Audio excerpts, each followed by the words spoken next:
What is up, group? I am on day 13, almost at the very end of day 13. I think I'm like 1 hour left in day 13. Quitting smoking. I feel really good. I feel super confident. I know I'm never going to smoke again a day in my life, but I'm still in the middle of a quit. And that's it's hard to come to terms with at this point. It's starting to feel so natural that I feel like I got through it. It's over with, right? And I think that is maybe the lesson for today. It's not over with. And I have to remember, I've tried to quit so many times in my life, and there have been points at which I've screwed up at the end of week 2, at week 3, a month in, 2 months in. So it's still, I'm still in the middle of a quit, and I have to keep that at the forefront of my mind, even though smoking is falling further into kind of my past. Something I wanted to talk about today. I was watching this girl, Angela, her videos on quitting smoking. She's quitting right now as well. But she mentioned in one of her vlogs that she had had a dream that at work she had an ashtray hidden and she was trying to keep it hidden from other employees that she worked with and whatnot.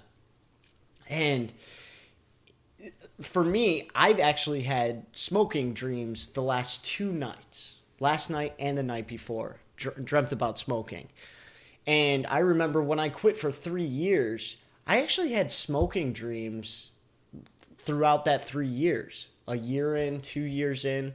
And I think that smoking dreams are almost a blessing because they offer you, honestly, the opportunity to feel the failure and not have failed.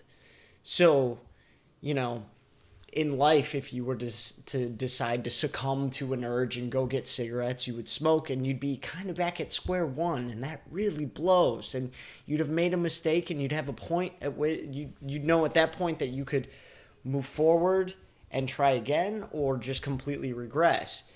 And so, a smoking dream, is kind of good in that you get to mess up and you didn't actually mess up. And dreams can be, for me anyway, are still emotionally connected. I still feel terrible that I've done what I've done. So in that way, they're great. You get to feel like, oh my God, why would I do that? Why would I do that? I totally screwed up and I let myself down. I let everybody else down. And actually, no, it was just a dream. I didn't make that mistake. In life, I'm still good.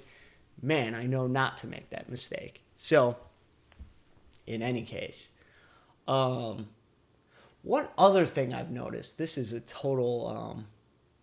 totally off topic, I guess, but I've noticed that as far as the quitting smoking vlog that I'm doing now is performing on YouTube, it's not getting many views, which is not a problem. This is more for me than anything. But I've noticed that in the thumbnail, if it looks like I'm unhappy or having a difficult time with a quit, that tends to get more views. And I feel like, I don't know. I feel like that has something to do with the psychology of the smoker, because nobody's looking up this stuff unless they're smokers, I'm guessing. And if you see like a quitting smoking day 8 video and like the person in the thumbnail's like, oh my God, then you're like, oh yeah, it must be terrible. I'm going to click on this and see how hard a time that they're having. I don't know. I could be completely wrong. But I thought that was interesting to me. Anyway, group. Well, that's 13. That was a wrap. We'll be going on to day 14 now, having a successful quit, I'm sure. Never going back, never taking another puff. If you're quitting, I hope you're doing well also. And if you're thinking about quitting, please join Quit with the rest of us. It is at 2 weeks in already super valuable. I already feel like significantly better. So stop feeling bad and stop putting your body through that racket. It's no good. Believe me, take it from me. I've done it for 10, 15 years. So It feels better on the other side. It absolutely does. All right, folks. We will see you next time. Peace out, homies.